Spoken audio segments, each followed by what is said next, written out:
Exekútor vstúpil do bytu. Môže vám zobrať všetko? Alebo naopak, čo vám nemôže zobrať? Dobrý deň, priatelia. Dnes sa budeme baviť teda o tom, že čo ten exekútor môže zobrať a čo nemôže zobrať a ako to všetko vlastne je. V prvom rade si treba povedať, že exekútor je človek ako vy alebo ja. Je veľa prípadov, keď sa s tým stretávame, že človek alebo tí ľudia, ktorí sa stretnú s týmto výkonom exekúcie, sú buď veľmi zaskočení, sú ticho, zmrznutí, nevedia komunikovať, alebo proste úplne sú z toho celí v šoku, nevedia nič, alebo sú až príliš agresívni, vulgárni na toho človeka, na toho exekútora. Takže treba si povedať, že exekútor je človek ako ktorýkoľvek iný. Pri výkone tejto práce je to verejný činiteľ, má svoje práva a povinnosti, tak ako máte aj vy svoje práva a povinnosti. Je treba zostať čo najviac kľudný, rozvážny, aby ste neurobili chyby, ktoré môžu mať potom v budúcnosti nejaké následky. No, čo sa týka tých konkrétnych vecí, čo môže a čo nemôže exekútor postihnúť výkonom svojej práce. Takže určite vám nemôže zobrať bežné veci, ako sú obuv, oblečenie, veci bežnej osobnej potreby, základné vybavenie bytu alebo domácnosti, rozumej hrnce, taniere, kuchynskú linku a podobné veci. Takisto vám nemôže postihnúť zdravotné pomocky, pretože napríklad sú ľudia, ktorí sú chorí a potrebujú napríklad kyslíkový generátor, ktorý stojí 3 000 alebo 4 000 eur, tak takisto sa to nemôže postihnúť výkonom exekúcie. Ani žiadne iné veci, ktoré sú na bežné užívanie bytu, rozumej, stoličky, stôl, základné, skriňa a podobné veci, hej. Čiže nič z toho, čo je bežne nutné na normálne fungovanie domácnosti, vám exekútor postihnúť svojím výkonom nemôže. Samozrejme, že sú aj veci, ktoré vám postihnúť môže. Sem patrí primárne drahá elektronika, cennosti, veci, ktoré sú hodnotné, či už nejaké šperky alebo podobné veci. To sa nebavíme už vôbec o takých veciach, ako že ak by ste mali nejaký drahý obraz alebo niečo podobné.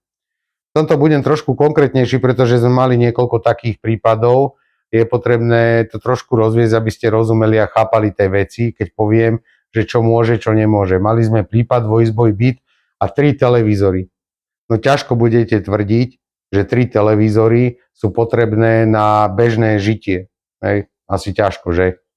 To isté platí, máte doma stolový počítač, notebook, 3-4 tablety, nejaké telefóny, tak samozrejme, že niečo z toho je možné postihnúť výkonom exekúcie.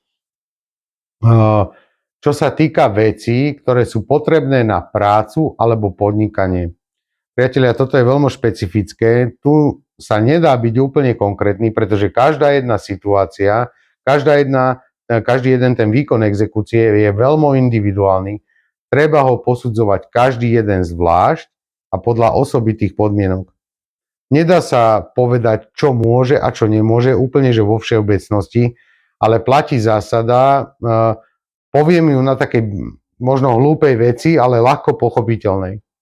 Predstavte si, že máte rezbára, ktorý má 2 sady dlát. Jedna sada nejaká špičková, z Nemecka, alebo odkiaľ stála 3 000 eur a zároveň má nejakú bežnú sadu, kúpenú niekde v obchode za 300 eur.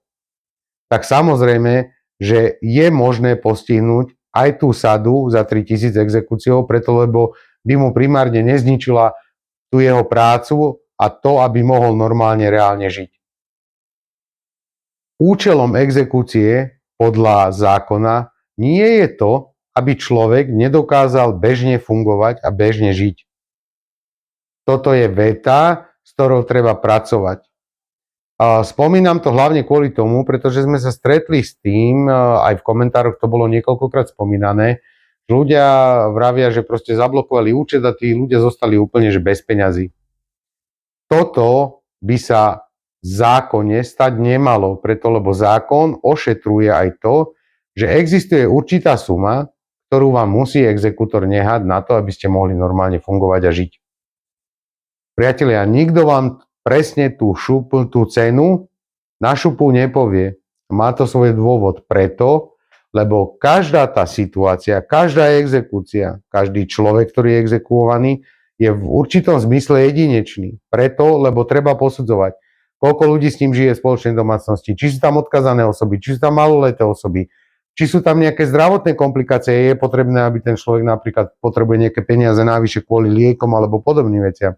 Čiže každá tá jedna exekúcia je v tomto smere individuálna a treba ju individuálne posúdiť. Čiže nie je možné, aby vám niekto povedal, že je to presne toľkoto eur. Nedá sa to. Lebo niekto môže mať toľko a niekto môže mať úplne inokoľko. Ale určite by sa nemalo stať, že by ste mali zostať úplne bez akejkoľvek hotovosti alebo akýchkoľvek finančných prostriedkov na účte. Niečo vám vždycky musí ten exekútor spojení s bankou proste nehať na to základné žitie a bytie. To je jedna vec. Ďalšia vec je, čo sme spomínali, teda to podnikanie, tam treba byť, hovorím, veľmi opatrný v tom, že čo áno, čo nie. A hlavne sa to týka takých tých vecí, že niekto je šofér. Mali sme prípad, chlapec pracoval pre takú jednu firmu, nebudem ju menovať, taxikárskú, a to auto bolo na neho písané. Toto sú už také sporné veci, preto lebo ten človek, ten exekútor vám môže povedať, že choďte do inej spoločnosti, čiže tá práca by zostala relatívne, je možné, že bude zachovaná a výkon vlastne tej exekúcie pôjde na to auto. Takže platí zásada, priatelia, že vždycky to treba individuálne posúdiť. Platí ďalej tá zásada, že vždy treba komunikovať. Treba si zachovať čo najviac chladnú hlavu. Keď ten exekútor príde, nikdy to není tým spôsobom, že hneď tie veci berie. Prvá návšteva je poväčšinou spojená s tým, že spíše veci, ktoré je možné vlastne vykonať na nich tú exekúciu. Tam treba komunikovať. A hlavná zásada, nepodpisujte veci, ktorým nerozumiete.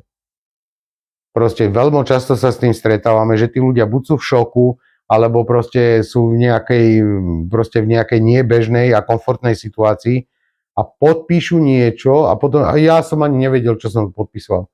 Priatelia, pozor, ak neviete, čo tam je, alebo nerozumiete, čo je úplne bežné, že nerozumiete, však nie ste právnik, nie ste advokát, alebo nie ste znalí, právne vedomie máte proste trošku slabšie, netreba sa za to hanbiť, treba to povedať, nerozumiem tej veci, ten exekútor by vám mal povedať ľudskou rečou, o čo ide. Ak vám to nevie povedať, zavolajte si niekomu z rodiny, známeho, koho máte. Proste nepodpisujte tie veci, nič nepodpisovať, pokiaľ tomu nerozumiete a pokiaľ vám to nie je vysvetlené. Lebo potom sa dejú veci, s ktorými je veľmi ťažko pracovať. Takže toľko k tomu. Priatelia, v ďalšom videu by sme si prebrali vec, s ktorou sa stretávame aj v komentároch veľmi často.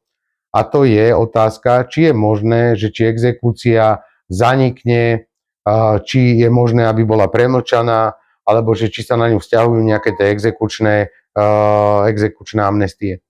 Takže toto bude námed na budúce video. Sledujte nás. Majte sa.